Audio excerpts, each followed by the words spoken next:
Want to be part of the stories? Join my Patreon, and I'll draw you or two characters of your choice as part of the horror universe I create. With exclusive rewards like shoutouts and custom art, you'll directly support the channel while becoming a unique part of the content. Check out the tiers and join the community today. The blackout hit just after sunset, plunging the whole neighborhood into an eerie silence. My roommate Jake and I had been in the middle of a movie, the sudden darkness cutting off the tense scene we'd been watching. I laughed it off, but Jake wasn't as easygoing. He always hated blackouts, and this one seemed to get under his skin even more.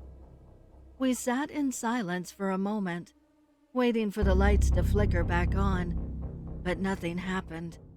Minutes stretched into an hour, and still, the power didn't return.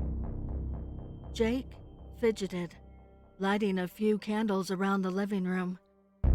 "This doesn't feel right," he muttered, glancing toward the window. "Relax," I said, standing up to grab a flashlight from the kitchen. "It's just a power outage." But when I came back, Jake was standing by the window, staring out into the street. "Something's out there," he whispered. I joined him at the window, peering through the darkness. At first, I didn't see anything, just the empty street, the dim shapes of houses and trees, shrouded in the kind of blackness that comes only during a complete power outage. But then, as my eyes adjusted, I saw it. Something moving down the sidewalk. A figure, barely visible in the shadows. It was walking slowly, almost casually, but there was something off about the way it moved. It was too smooth, too deliberate. I felt a chill crawl down my spine. "I'm sure it's just someone checking on their house," I said, trying to convince myself as much as Jake. But the figure stopped, right in front of our house, and turned its head toward the window.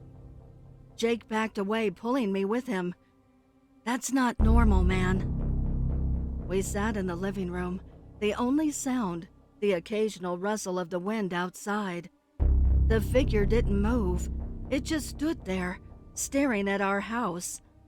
After what felt like an eternity, I got up the nerve to peek through the window again. But when I did, the figure was gone. I let out a shaky breath, but Jake wasn't convinced. "It's still out there," he said. "I can feel it." Suddenly, there was a loud bang on the front door, followed by a scraping sound, like someone dragging something heavy against the wood. We both jumped, my heart pounding in my chest. I grabbed the flashlight and shone it at the door, but there was nothing. No one. The sound came again, this time from the back door, then from the windows. It was as if something was circling the house, tapping, scraping, banging, but never showing itself. We didn't sleep that night, sitting in terrified silence, waiting for the lights to come back on. But they never did. We stayed awake until morning, and eventually the power returned. The damage, though, had already been done, at least to me.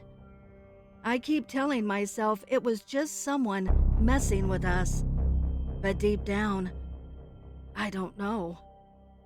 And now, I live with this constant feeling that someone or something is always watching me.